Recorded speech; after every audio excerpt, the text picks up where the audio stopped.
I know that a lot of you guys, when you see this video, you're going to question why I did this video. And all I'm going to say is I got my reasons, which I'm not going to divulge in this video. But I'm going to start this off by saying you guys know K.I. I know most of you guys know K.I. For those of you guys who don't know, there's plenty of stuff on the internet about her.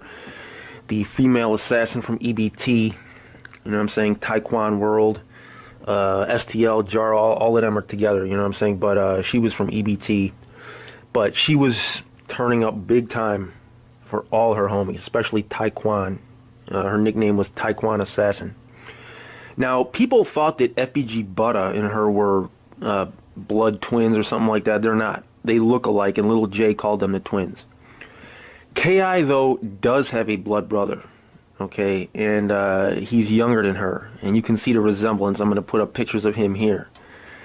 And he goes by the street name G.I. Joe, all right? Now, I'm going to get to him in a little bit, but first, on the south side of Chicago, from about 61st and Vernon to 63rd and Eberhart, blocks that I'm going to show you guys in this video, I drove there yesterday, is a neighborhood that goes by the name in the streets Taekwon World.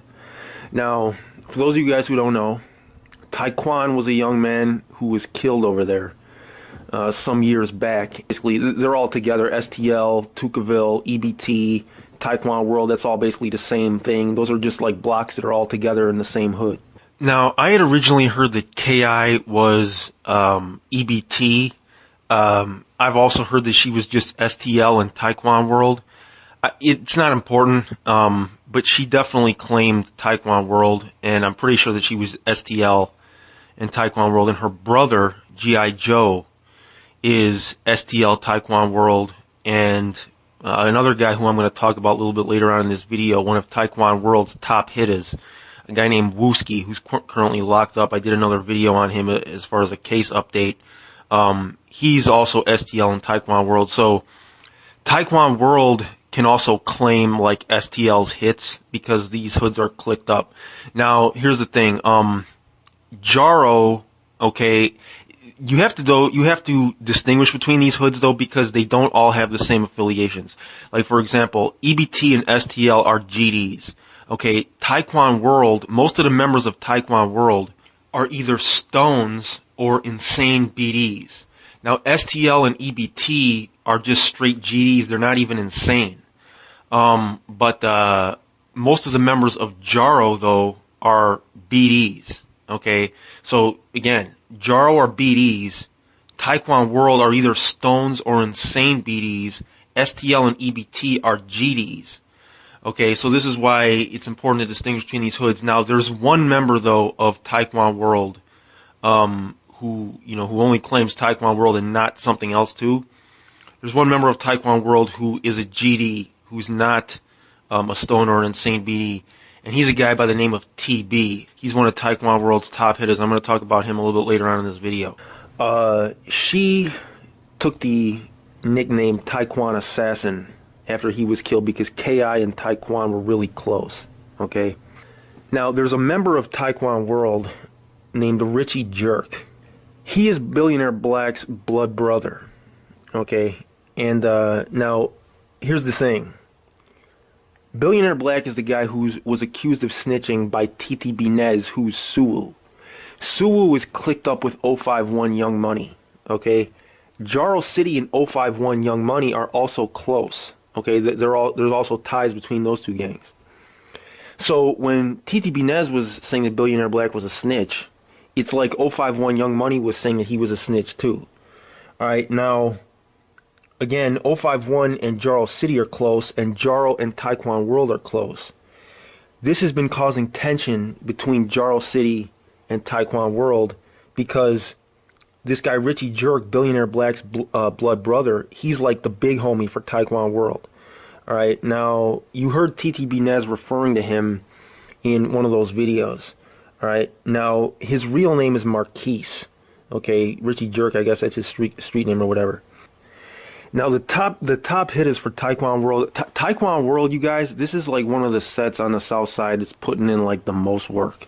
These guys are some of like the most like rolling ass dudes out there on the south side. Like, these dudes steady stay like lurking for ops, catching people, I mean shooting people. Like, these dudes are out there for real out there.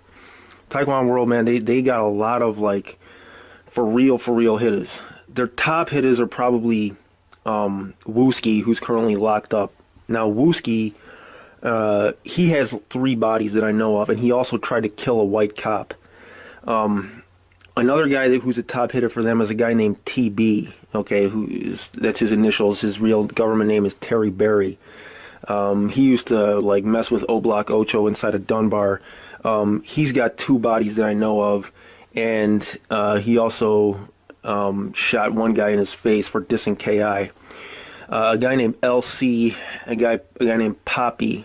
Now KI, she was STL, EBT, and Taekwondo World. Not all members of Taekwondo World are STL, but most of their members are Jarl City as well, except for TB. I know this gets confusing, but it's like, you know, these blocks are all real close, you know what I'm saying, and it's all like kind of the same hood, but people can claim one thing and not claim the other. I know this is confusing, man. Don't even worry about that. That's not the important part of this video.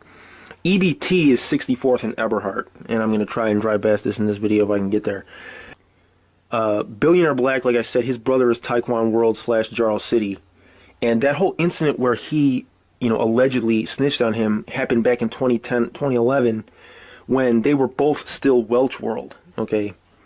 Now this guy Jerk, Billionaire Black's brother, he has no bodies that I know of. He is a shooter, but he doesn't have any bodies. Neither does LC, but LC, I believe, left a guy blind by shooting him in the head. Taekwondo World is 61st in Vernon to 63rd in Eberhard.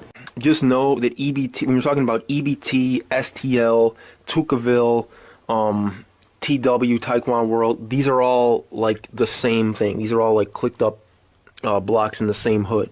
Taekwondo was a young man from there who got killed. Young man, you know, when he died, she took the name Taekwondo Assassin. Now, she had already killed Odie before that, but after he died, she really, you know what I'm saying, teed all the way up. Now, she actually taught a few other dudes in Taekwondo World how to shoot.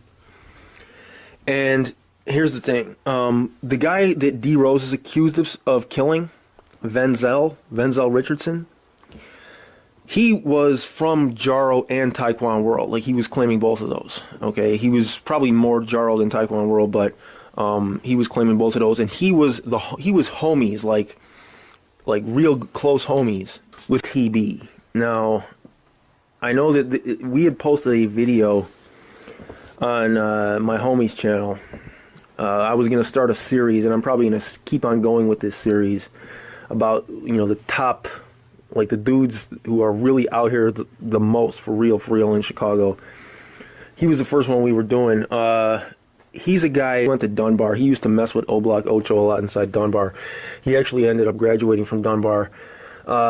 Real cool dude, you know what I'm saying? Everybody likes him, man. He's one of the most popular dudes down there, you know what I'm saying? He's you know, real good personality and all that, but bro, this guy ain't playing around. Like people, TB is the type of dude that, you know, makes people scared to come outside in Chicago. Like, dudes run from him. I mean, other killers run from him for real. And I ain't gonna say who, because I don't want to embarrass them. Some of them are dudes that I actually know. But like other killers who have bodies, they see TB and they skirt. They run. TB has multiple. I'm just gonna say this: jobs that he's done. Okay, multiple, and he's feared down there big time. Like feared the way KI was feared. All right, now he got a lot of dudes shook. All right, now he was homies with Venzel.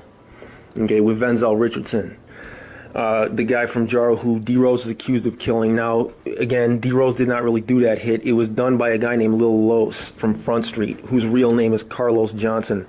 And I know I wasn't going to say that, but the case has progressed to a point where I can say that now. There's several members of Taekwondo World, though, who, you know, again, claim both Jarl City and Taekwondo World, like Lil Chris, Jerk, Bubba, a guy named Dro.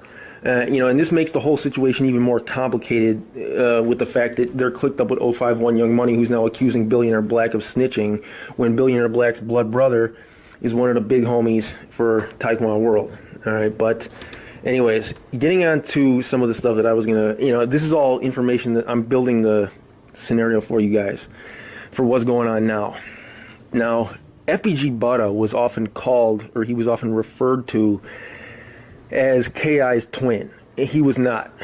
Okay, Rakeem Wilton and Jakira Barnes, who have different birthdays, are not twins.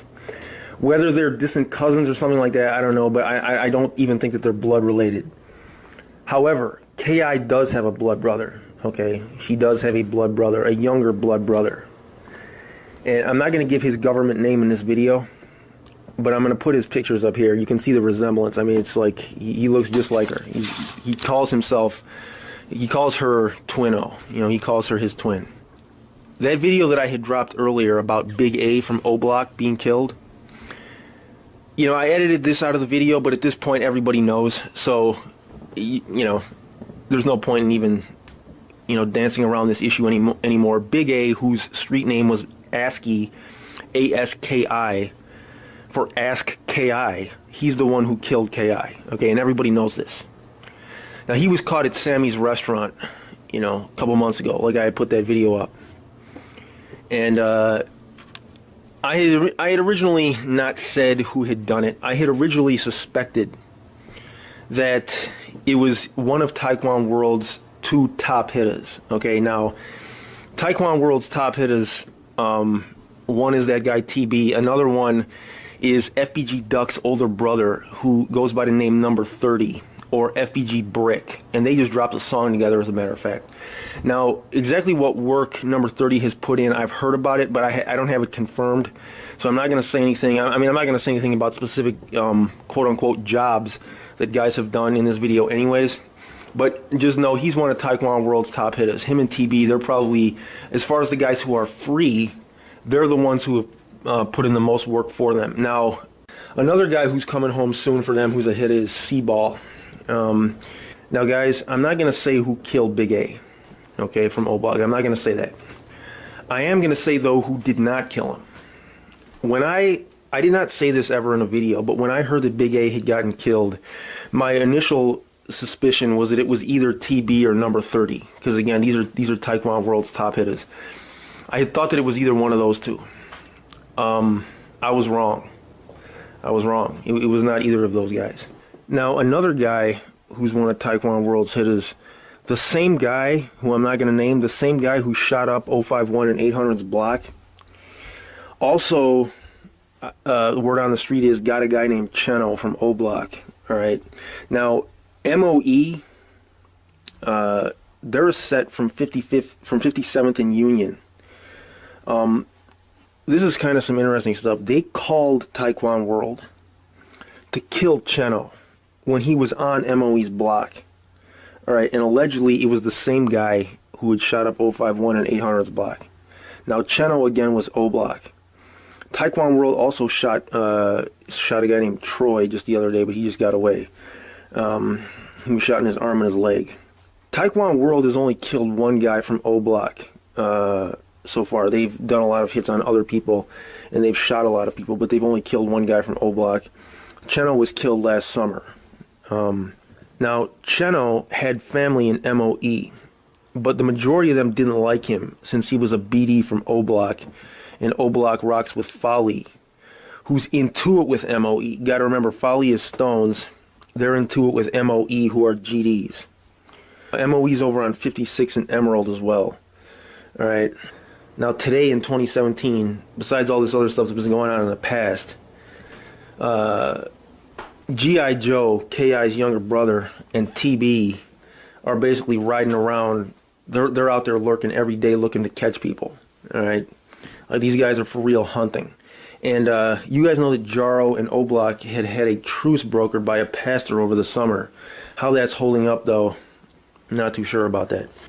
Now, getting to how the beef between O Block and Taekwon World started. St. Lawrence they really started the war between O Block and that whole section, EBT, Taekwon World, STL, all that. They kind of started the war between O Block and them back in 2010, because O Block was rocking with TYMB, okay, back then, in like 2009, 2010, and STL had made TYMB. So when O Block was rocking with TYMB, STL saw them as a threat. Now, one of these guys, okay, who I'm not going to name, But one of the guys who, is one of the top hitters for Taekwondo World, he killed two guys.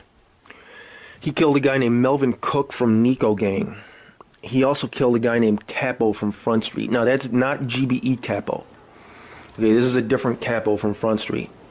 He killed him. He also shot Front Street Mano in his face. All right, and again, I'm not going to say that guy's name, but he's one of Taekwondo World's hitters. Now, the reason why he was going after the guy from Nico Gang is because Nico Gang is clicked up with 600. They're a mix of GDs and BDs. Now, Taekwondo World also recently lost a girl named Bobby. She was Lil Boo's first girlfriend. You know, Lil Boo from 600? She was Lil Boo's first girlfriend. She was killed by accident at a party back in 2015. Alright, now she was cool with everybody. She was cool with 600, Taekwondo World, 051, 46, Jaro, STL. She was cool with everybody. Now here's the thing, guys. You guys are going to say, well, I'm letting the ops know who killed who. Here's the thing. With the hit on Big A, I am going to say this. For those of you guys who think that I'm letting everybody know, the ops know. They saw the face of the shooter who killed Big A. Big A was not alone, and they saw his face. Now, people are going to say, well, when is this all going to stop? Like, how in the heck is this stuff ever going to stop? And the answer is, it's not. Because these dudes, you have to understand, like, they're losing people, okay, that they really, really cared about, you know what I'm saying? So, to tell them, well, you just got to forget about it, homie, it just is not going to happen. Like, the pressure on them to turn up for their dead homies or for their dead siblings or dead cousins is huge. You know, if they don't turn up for their dead brother or dead sister or dead cousin, the shame, like just the disgrace, the shame that's brought on them by everybody in their hood. So this is what people are up against, man. You know what I'm saying? This is what people who want to stop the violence are up against. Because you've got a bunch of people that are dead, family members, okay, that don't want to let this thing go, ever. You know what I'm saying? And to keep it going, like, this thing just goes back and forth and back and forth. I'm going to do another video about the 051 and 600 back and forth war. And you guys are going to see, like, it just literally just back and forth, like, non-stop. It never stops. And some dudes, you even got dudes who were falsely claiming bodies they didn't even catch, and getting killed for that. You know what I'm saying? I mean, it's just wild, man. How this thing it's just like, man, I look at this and I'm like, man, how can this ever stop? See, a lot of people look at this from the outside. People who ain't from Chicago, or people who are from Chicago but ain't from, like, this type of a situation. They look at these kids and they say, oh, they just wilding, or these kids are just crazy, or these kids are just bad, or they just got bad parents, or stuff like that. That's all wrong. That's all off. This is what I've been trying to explain to people, man. Like, these kids got family, like, or people that they look at as their family, that they've seen die. You know what I'm saying? I mean, a lot of people can't relate to the pain of that. You know what I'm saying? They can't relate to it. So they don't understand why this violence can't stop. Because for them, you know, people that, you know, lost their family or whatever, they ain't going to have peace. Now, here's the thing. They ain't going to have peace even after they kill the person either. They're not. You know, killers don't have peace. But they believe the lie that they're hearing inside their heads. So they go ahead and do it anyways. You see what I'm saying? Plus, they view it as like, well, I have to defend myself because the people that killed my family are going to, you know, not going to stop, and they're going to try to kill me too. And they may be right. So it's just a much more complex and difficult situation than people are willing to admit. Now, I'm not going to say too much about K.I.'s little brother, G.I. Joe, about what he's done specifically, because I can't, other than the fact that I'm going to say he earned that nickname. There's a reason why they call him G.I. Joe, and he became G.I. Joe for her. So, you know, as you can see, and as you're going to see in other videos that I'm going to do about the back and forth between certain gang conflicts and how certain people become killers, the devil, evil, whatever you want to call it, is a guy Chicago in his spin cycle. And it's literally going to take a miracle to stop it. So, this is your boy Chicago News. I'm out.